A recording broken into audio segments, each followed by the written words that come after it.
7 hal yang akan terjadi 10 tahun mendatang. Pernahkah kalian berimajinasi kira-kira seperti apa ya dunia di masa depan? Walau kita baru akan memasuki tahun 2025, gak ada salahnya kalau kita mulai memikirkan bagaimana dunia 10 tahun mendatang. Untungnya, kecanggihan teknologi saat ini juga dibarengi dengan kesadaran manusia untuk menciptakan bumi yang lebih baik. Nah, kira-kira kamu sudah siap belum dengan perubahan-perubahan yang terjadi di masa depan karena hal-hal ini? Berikut 7 hal yang diprediksi akan terjadi 10 tahun mendatang. Mengendalikan komputer dengan pikiran. Beragam penelitian soal teknologi nano sudah dijalankan di berbagai negara di dunia. Bahkan, implan microchip di tubuh manusia dan hewan juga sudah mulai dilakukan untuk meneliti potensi sinkronisasi antara manusia dan komputer. Ya, kita bisa menjadi cyborg di masa mendatang. Salah satu perusahaan yang sedang meneliti integrasi antara komputer dan manusia adalah Neuralink yang didirikan oleh Elon Musk, miliuner Amerika Serikat pemilik Tesla dan SpaceX. Buat yang belum tahu, Elon Musk memamerkan demonstrasi hasil implan chip di seekor babi pada bulan Agustus lalu.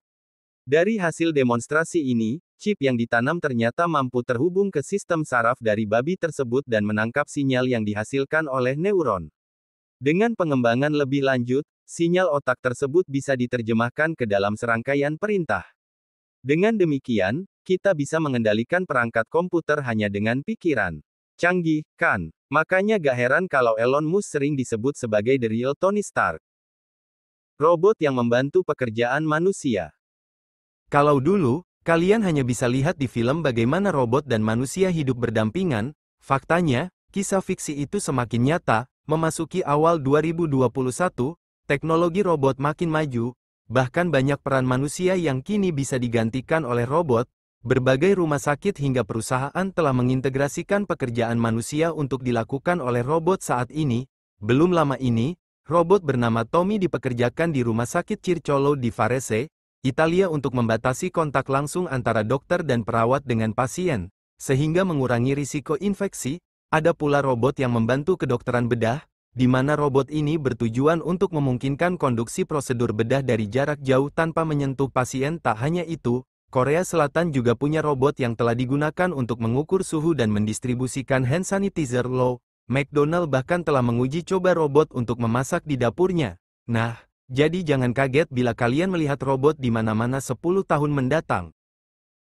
Kelak mobil listrik berseliweran di jalan. Dengan kemajuan teknologi yang semakin canggih, mobil listrik diprediksi akan menjadi pilihan transportasi utama dalam 10 tahun mendatang loh. Meskipun saat ini produsen mobil listrik masih bisa dihitung dengan jari, namun tuntutan untuk menciptakan akses transportasi yang ramah lingkungan dan minim emisi menjadi semakin mendesak. Dan mobil listrik adalah solusinya. Sayangnya, harga mobil listrik saat ini masih selangit karena pabrikan mobil listrik masih terbatas. Jika industri mobil listrik sudah diisi oleh banyak pemain, maka harga mobil listrik bisa semakin turun, sehingga bisa dijangkau oleh kita semua.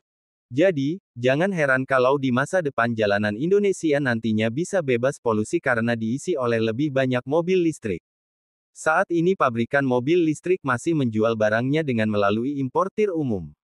Hal ini karena belum adanya pabrik resmi dari produsen mobil listrik untuk pembuatan mobil listrik ini di Indonesia. Selain itu infrastruktur pengisian mobil listrik di Indonesia juga belum memadai.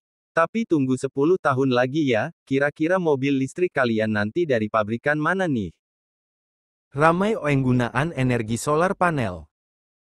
Tak cuma mobil listrik, 10 tahun mendatang teknologi juga akan digunakan untuk pemakaian energi yang lebih ramah lingkungan. Sumber energi terbarukan dari tenaga surya bakal semakin beken mulai dari rumah, kantor hingga pabrik akan mengadopsi teknologi solar panel. Apalagi, sebagai negara dengan industri manufaktur terbesar, pemerintah mendorong penggunaan energi baru terbarukan (EBT) demi menurunkan panas bumi. Seperti diketahui, salah satu penyumbang perubahan iklim adalah emisi gas buang yang dihasilkan dari pemakaian bahan bakar fosil, misalnya pabrik hingga transportasi macam pesawat dan mobil. Nah, di Indonesia sudah ada loh beberapa perusahaan yang mulai mengkonversi sumber energi pabriknya dengan sumber energi terbarukan. Salah satunya, produsen pul dan kertas yang berbasis di Provinsi Riau, Grup April.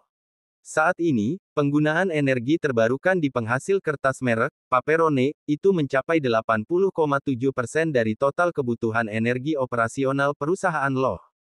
Bentuk energi terbarukan yang digunakan adalah biofuel yang didapatkan dari limbah proses produksinya dan diolah kembali untuk menggerakkan pabrik. Tidak hanya sampai di situ, Grup April bakal membangun instalasi panel surya sebesar 20 MW di lokasi operasional dan diharapkan rampung pada 2025. Langkah ini sejalan dengan target pemerintah untuk meningkatkan porsi energi terbarukan sebesar 23% pada 2025 serta 31% pada 2050 dalam mengurangi emisi untuk menahan perubahan iklim. Nah, pembangunan solar panel ini menjadi salah satu aksi nyata yang dilakukan Grup April dalam komitmen keberlanjutan 10 tahun, APRIL 2030.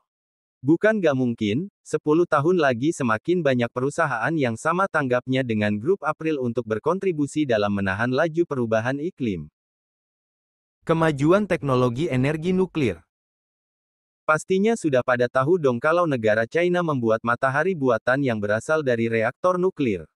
Dikutip dari surat kabar People's Daily, para ilmuwan mengungkapkan bahwa reaktor fusi nuklir tersebut menggunakan medan magnet yang kuat untuk memadukan plasma panas yang dapat mencapai suhu hingga lebih dari 150 juta derajat Celcius. Reaktor yang disebut HL2M Tokamak itu merupakan perangkat penelitian eksperimental fusi terbesar dan tercanggih di China. Nah, energi fusi nuklir diharapkan dapat mengatasi masalah kekurangan energi, yang secara teori, hidrogen dari air laut pun dapat digunakan sebagai bahan bakar. 10 tahun lagi, diperkirakan matahari buatan ini akan menuju tahap pengujian untuk bisa dikomersialisasikan pada 2050 nanti. Dunia kita akan bebas dari polusi. Indoor drone dan kamera vision. Saat ini, drone adalah gadget yang masih kita gunakan untuk mengambil gambar dan keperluan videografi. Namun dalam 10 tahun ke depan, drone akan jadi lebih mungil ukurannya, lebih mudah dioperasikan, serta digunakan indoor. Tujuannya bukan lagi untuk videografi semata, namun untuk memeriksa inventaris barang di gudang secara lebih cepat dan lebih efektif. Beberapa retail di AS sudah menerapkan teknologi ini, seperti Walmart dan Kohl's. Selain itu penggunaan kamera berbasis teknologi vision juga akan jadi standar di berbagai toko-toko yang memiliki gudang, agar lebih mudah melacak barang-barang secara langsung dan efektif. Drone pengirim barang semakin menjamur. Drone pengirim barang sudah mulai diuji coba oleh Amazon, dan jika berhasil, maka dalam beberapa tahun ke depan semua e-commerce akan menerapkan hal serupa. Drone pengantar barang ini sangat diupayakan pengembangannya, mengingat waktu pengiriman yang jadi lebih singkat dan juga efisiensi biaya yang jauh lebih murah ketimbang barang yang diantar manusia. Nah, itu dia 7 hal yang akan terjadi di masa mendatang. Bagaimana, menurut kamu apakah perubahan-perubahan tersebut bisa datang lebih cepat atau lebih lambat?